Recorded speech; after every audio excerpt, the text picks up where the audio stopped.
Pag-usapan naman po natin ngayon kung ano-ano ang mga requirements ni Pure Gold Finance. Sa salary loan, ang requirements po namin is yung COE, latest COE.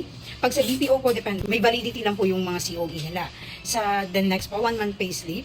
Proof of billing, kahit hindi po naka-under name sa inyo, basta dun po kayo naka-address. Kung naka-rented naman po, kailangan lang po natin mag-attach ng authorization letter dun sa may-ari, or kung wala naman po, barangay certificate, pwede na rin po siya.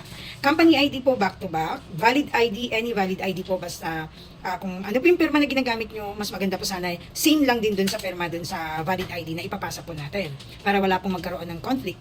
Isa rin po sa requirements namin is ang checking account. Pag may dati na pong checking account, ang ipapasa lang po natin is yung bank statement ng checking account. Through PDC kasi ang mode of payment po namin. So yung checking account po is yung post-dated check po. Kung wala naman po kayong checking account, makipag-ugnayan lang po kayo sa akin. Pwede ko po kayong tulungan para makapag-open po ng checking account. 2x2 pictures po, pwede po ako na lang po mag-print ng pictures nyo. Kung hindi po wala po kayong time, may co-maker din po tayo. May co-maker policy po tayo. At least 6 months regular employee din po yung co-maker natin. Ang requirements naman po niya, COE, and then company ID, back to back po, and then yung valid ID. Ay 2x2 picture po rin pala, kailangan niya rin po ng 2x2 picture. Same lang din po pag hindi po kayo makapag-print. Ako na lang po ang mag-print po ng mga documents po. Yun lang po sa muna ngayon. Bye!